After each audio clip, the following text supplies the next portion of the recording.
in, and I'm going to pull that just a little bit. If you can't pull it up, if it's just not coming up, lift your presser foot. That releases the clutch, as I call it, the tension just a little bit, and then you can pull that loop up. Okay, then hang on to that, especially if you're driving a Bernina, because you'll make thread nests. And then you're going to do your stitching, whatever kind of stitching you're doing. Oh, I'm doing this without a foot. It's kind of fun.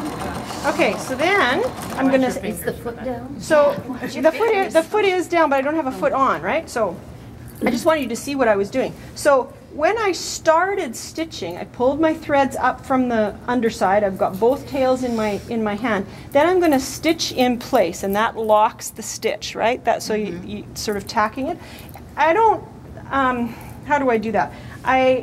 You've noticed that I have not pushed my feed dogs down, and I haven't played with any of my settings, because as soon as you put a free motion foot on, you're in control of the stitch length, right? You're in control of it. So you want to. All I do is hold my fabric from moving at all, and just stitch in place, and that locks it. Then I'm going to do my quilting or whatever I'm going to do, and then I'm going to do the reverse at the end. So I've now packed my stitches, I've finished my quilting, and then I'm going to stitch in place. That locks it.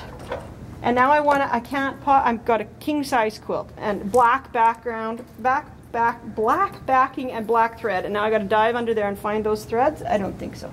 So what I'm going to do is pull my how long is my bobbin thread at this moment?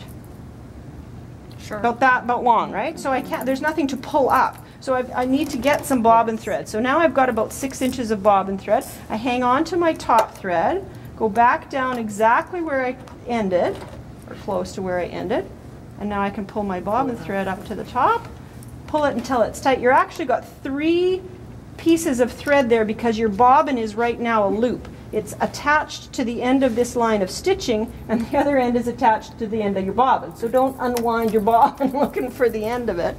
I've had people do that.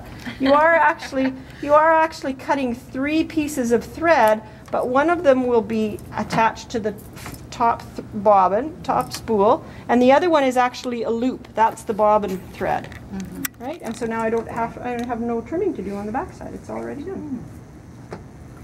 Okay, so I'm just going to